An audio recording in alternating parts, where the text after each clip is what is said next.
Assalamualaikum warahmatullahi wabarakatuh. Saya akan menceritakan tentang Wali Songo. Wali Songo terkenal sebagai penyebar agama Islam pada abad ke-14 di tanah Jawa.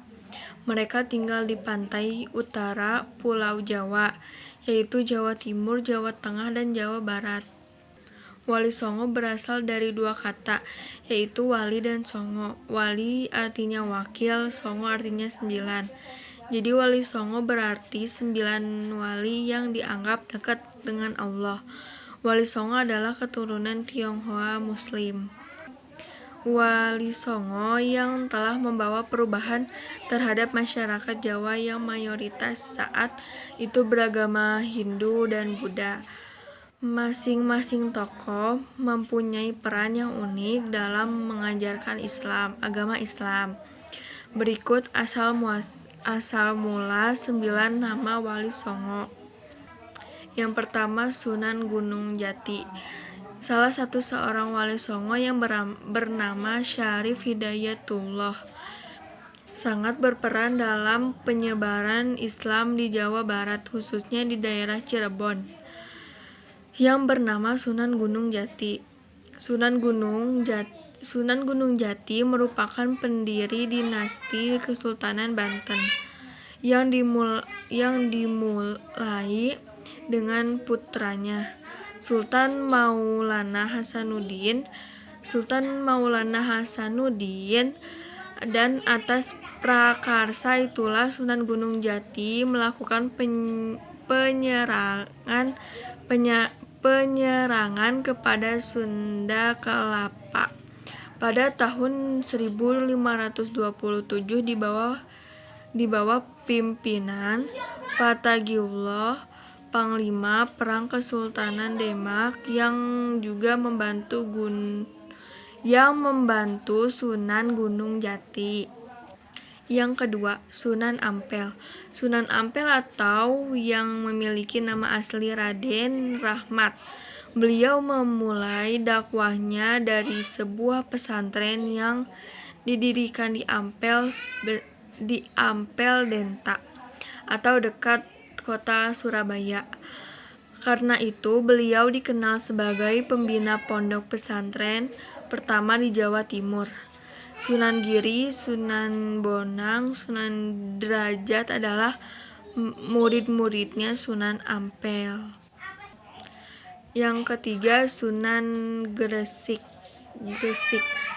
Selain dikenal dengan nama Maulana Malik Ibrahim, Sunan Gresik juga dikenal dengan nama Maulana Maghribi, Syekh Maghribi, karena beliau diduga berasal dari wilayah Maghribi di Afrika Utara.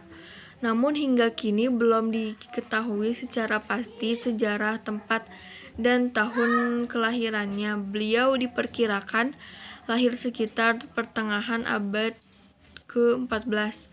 Beliau merupakan guru para wali Sunan Gresik, termasuk orang pertama yang masuk ke Pulau Jawa dan berasal dari keluarga Muslim yang taat, belajar agama Islam sejak kecil, namun juga masih belum diketahui siapa gurunya, hingga beliau menjadi seorang ulama. Yang keempat, Sunan Bonang. Sunan Bonang menyebarkan agama Islam dengan cara menyesuaikan diri terhadap corak kebudayaan masyarakat Jawa yang menggemari wayang dan musik gamelan. Hal tersebut beliau menciptakan gending-gending yang memiliki nilai-nilai keislaman. Setiap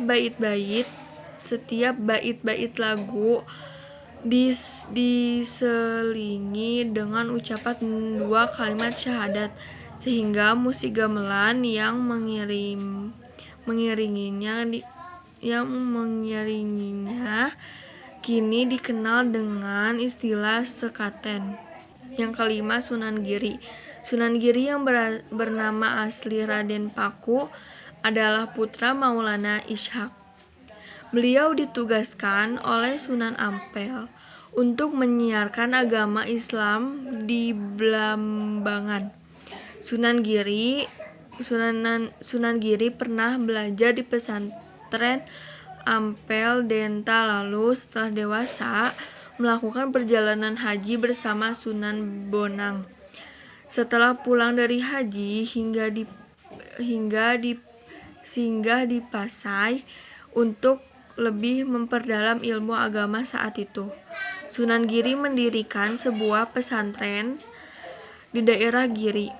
Lalu beliau mengirimkan banyak juru dakwah ke berbagai daerah di Nusantara untuk menyiarkan agama Islam. Yang nomor 6, Sunan Derajat. Sunan Derajat dikenal seorang wali yang berjiwa nasional tinggi. Beliau banyak memberikan pertolongan kepada yatim piatu, fakir miskin, dan orang sakit. Perhatiannya yang sangat besar terhadap masalah sosial. Sunan Giri pada masa itu hidup pada zaman kerajaan Majapahit yang runtuh pada sekitar tahun 1478, dan rakyat ketika itu mengalami suasana kritis serta dalam keadaan prihatin. Yang ketujuh, Sunan Muria. Sunan Muria adalah seorang wali songo yang sangat berjasa bagi penyebaran Islam di Nusantara pada daerah perdesaan.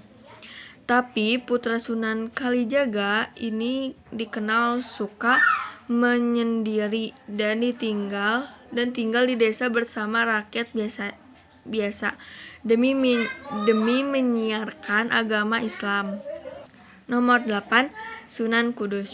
Sunan Kudus atau Jafar Shadiq diberi gelar dengan nama Wali al-Ilmi, artinya orang yang berilmu luas oleh para wali songo karena memiliki keahlian khusus dalam bidang agama. Beliau juga dipercaya memegang perintah di daerah Kudus.